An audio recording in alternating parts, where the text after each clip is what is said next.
nanti langsung pom sini pom gitu. Terus kayak tapi lo salah, harusnya nggak kayak gini, itu boleh banget gitu ya. Jadi aku harap kakak-kakak di sini juga bisa aktif bareng-bareng bersama kelompoknya nanti karena akan ada kelompoknya juga gitu ya. Seperti itu kira-kira. Ternyata setelah kita petakan ada beberapa masalah. Ini sudah kita urutkan sesuai prioritas yang ada.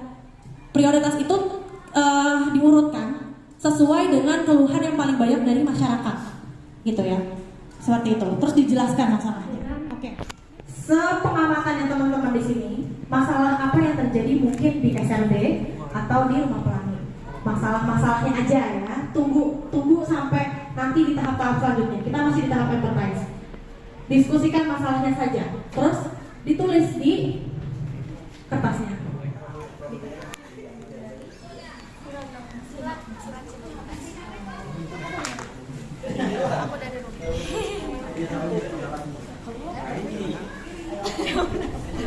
Masalah DSRP ada apa aja?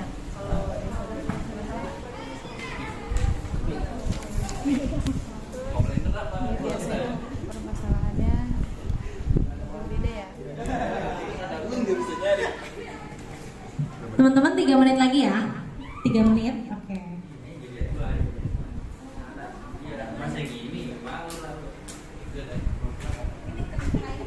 Ada beberapa yang perlu dipertimbangkan sama teman-teman. Oke, ada yang perlu dipertimbangkan.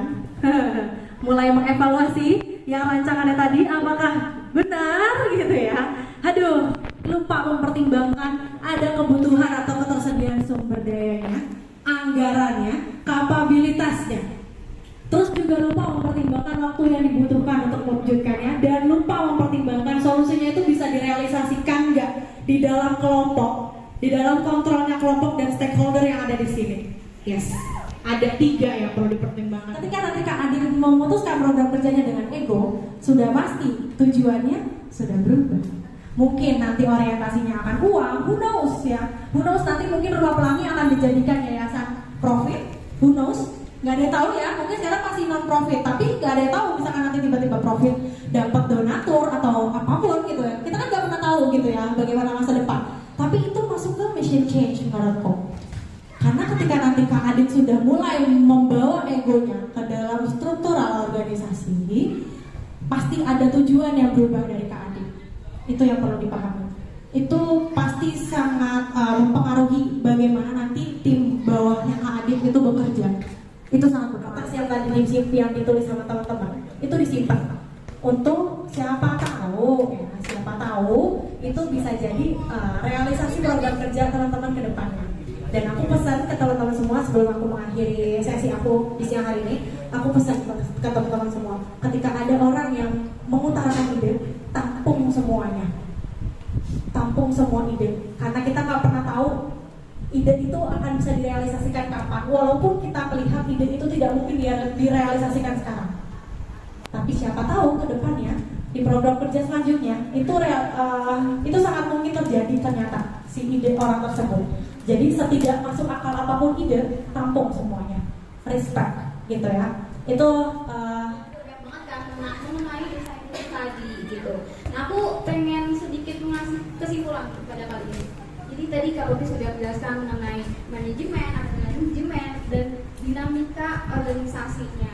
Dan juga desain thinking ini itu adalah pemecahan masalah secara kreatif. Jadi gimana kita memecahkan masalah secara kreatif lalu dengan tahapan-tahapan tadi, yaitu dengan tahapan empathize, define, ideate, prototype, dan juga test. Oke, benar-benar bermanfaat nih buat teman-teman semua gimana cara berorganisasi mungkin yang lebih baik dan bisa diimplementasikan ke kehidupan. Oke, ayo selamat Kak Dwi. Selamat ya.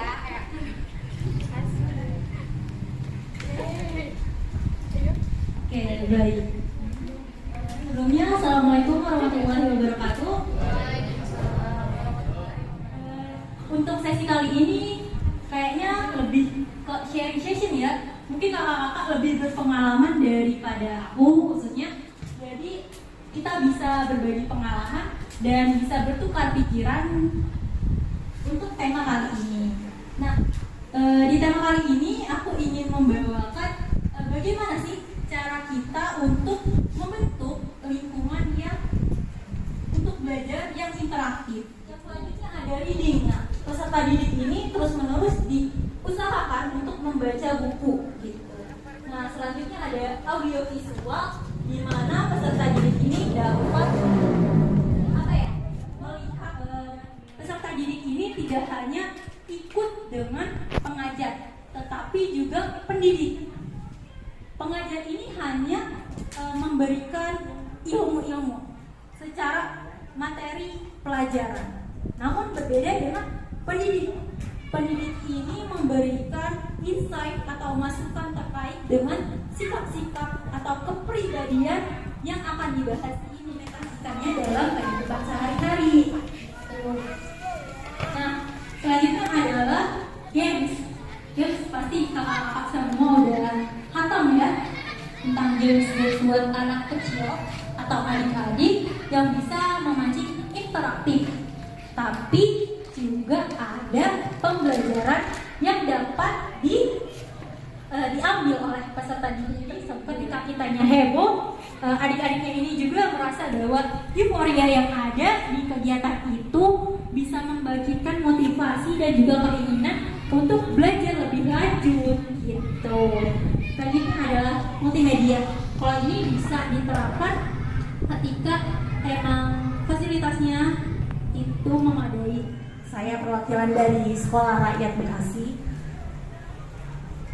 Mungkin sistem pembelajaran di sekolah itu yang kali Yuli sudah terangkan ya tentang percaya diri. Kalau di Sekolah Rakyat Bekasi itu adik-adiknya cukup hiperaktif, cukup percaya diri. Tapi percaya diri mereka itu malah justru menjatuhkan satu dengan yang lainnya. Gimana nih caranya biar adik-adik yang di usia dini atau mereka kan lagi masa-masanya berkompetisi ya, merasa yang paling bisa, merasa yang paling jago gitu. Gimana caranya nih adik-adik tetap menjaga percaya dirinya tanpa menjatuhkan temannya atau satu dengan yang lainnya. Mungkin di sini kan teman-teman rumah pelani sudah lebih berpengalaman, mungkin bisa sharing-sharing nih buat kita dari Sekolah Rakyat Bekasi yang masih baru 9 bulan. Terima kasih. Iya. Baik Kak, perkenalkan saya Ibu Asmaro. Saya mengajar di SDN Sukamekar 01. Nah, saya tertarik dengan pengajaran interaktif. Saya tertarik sekali bagaimana sih interaktif ini, gitu kan ya.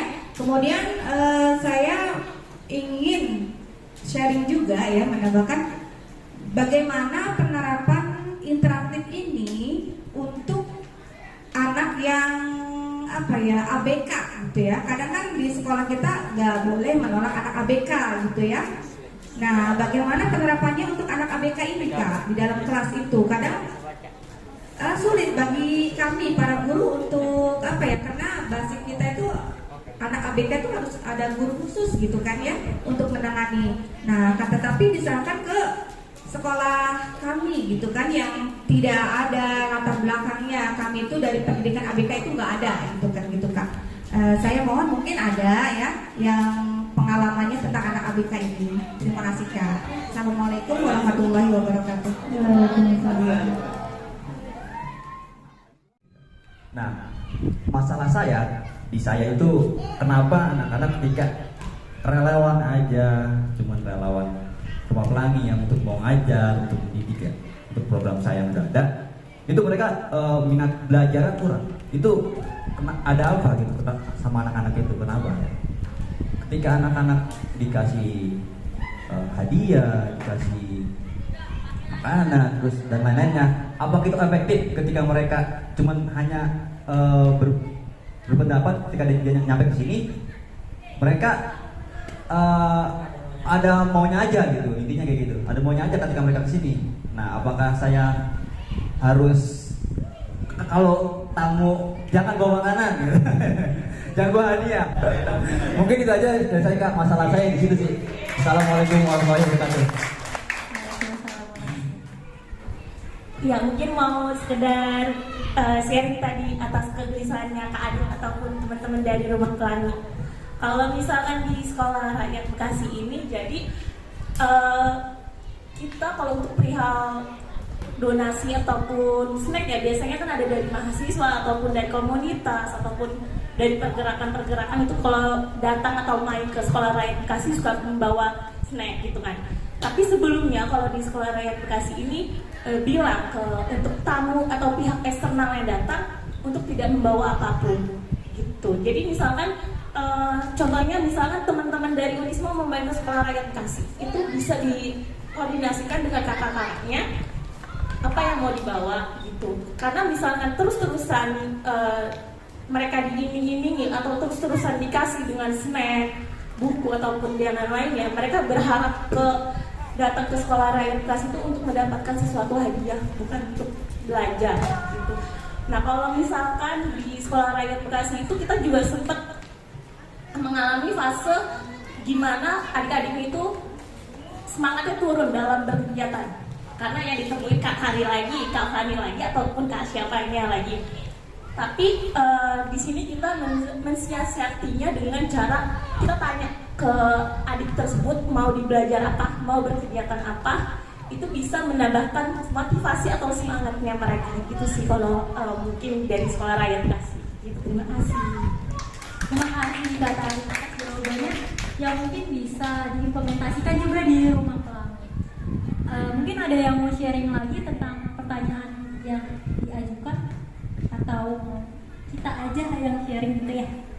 Oke, terkait dengan pertanyaan Kak Tari, anak yang memiliki kepercayaan diri yang cenderung menjatuhkan teman-teman yang lain, terlalu over percaya dirinya. Nah mungkin dilihat juga Kak, dia overnya itu dalam hal apa? Apakah prestasi yang dicapai, apakah sikap yang dicapai, seperti itu. Jadi kakak-kakak ini memang tanggung jawabnya cukup besar gitu ya untuk menanggung permintaan dari orang tua, menyenangkan adik-adik yang lain dan yang lain-lain gitu ya, dan program kerja juga yang lain-lain gitu. Tapi jangan lupa, jangan hanya mengandalkan si carrotnya aja, tapi harus diseimbangkan juga dengan sticknya. Kurang lebih seperti itu sih Kak Adit, semoga menjawab ya. Terima kasih. Next time kita bisa kegiatan barengnya ya, kita implementasikan bareng antara SRB dan Rumah Pelangi Bekasi dan juga kakak-kakak dari Unisma. Mungkin itu sekali lagi terima kasih, mohon maaf juga apabila banyak kekurangan di kita. Next time kita asik-asikan seru-seruan bareng dalam kegiatan-kegiatan selanjutnya. Terima kasih dari saya. Wassalamualaikum warahmatullahi wabarakatuh.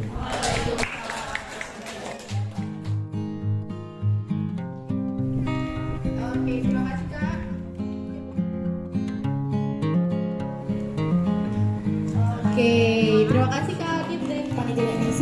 Kami pamit undur diri. Sampai jumpa di lain waktu. Wassalamualaikum warahmatullahi wabarakatuh. Oke, kegiatan kita hari ini sebenarnya lebih ke pelatihan ya Kak. Jadi pelatihan dari tugas kampus kita, ada pelatihan tentang design thinking dan metode pembelajaran interaktif. Jadi harapannya dengan pelatihan ini dari design thinking maupun metode pembelajaran interaktif yang dimana design thinking ini lebih ke tujuannya itu lebih ke pengurus internalnya Rumah Pelangi maupun dari Sekolah Rakyat Bekasi itu bisa mengimplementasikan program-program kerjanya bisa jadi lebih terarah, terstruktur gitu ya, biar lebih tersistematis juga dan bisa tercapai tujuannya gitu ya. Itu tujuannya gitu, tujuan diadakan pelatihan ini. Kalau untuk metode pembelajaran interaktif sendiri ini arahnya itu tujuannya untuk lebih ke pengurusnya juga, tapi bagaimana pengurus itu bisa mengimplementasikan metode pembelajaran interaktif ini ke anak-anak kecil yang menjadi tujuan pembelajaran atau pengajaran dari teman dari relawan Rumah Pelangi bisa betah di sini, bisa juga belajar banyak gitu ya, karena namanya berorganisasi kita tidak luput dari belajar banyak banget ya sih Kak ya, mulai dari cara berorganisasi, mengajar anak yang baik dan segala macamnya gitu. Itu aku sangat berharap Rumah Pelangi itu bisa berkembang sedemikian rupa gitu ya. Aku mau ngasih tahu ke teman-teman di sini bahwa ini tempatnya asri banget. Memang rada jauh sih, rada effort, tapi ketika kalian kesini tuh kayak bukan di Bekasi, jujur aja. Kayak bukan di Bekasi, ini kayak kayak di Bogor sih, lebih ke kayak di Bogor. Walaupun nggak banyak pohon rindang sih enggak, tapi adem banget suasananya, masih kampung banget dan aksesnya masih mudah dijangkau dari Bekasi kota. Jadi kayaknya aku akan sering kesini kalau misalkan lagi penat gitu ya, ketemu adik-adik kecil dan segala macamnya. Tempatnya aku sangat amazed banget. Ini masih Bekasi tapi seasri ini, seenak ini, orang-orangnya welcome banget gitu. Jadi aku harap teman-teman yang lagi nonton ini gitu ya, ataupun nanti nonton ini, cobain sekali aja cobain ke sini. Teman-teman rasain rasain vibes-nya di sini, ketemu sama tim-tim Rumah Pelangi. Itu beneran kayak Rumah Pelangi sih, ini maksudnya kayak beneran bisa menimbulkan pelangi warna-warni gitu. Dan di sini ada yang main bola, ada yang mau foto-foto gitu, dan tempatnya asli banget. Itu notes dari aku sih. Oke, siap. Terima kasih Kak Popi. Sukses Sama-sama. selalu. Terima kasih. Kasih. Rumah Pelangi. Pelangi.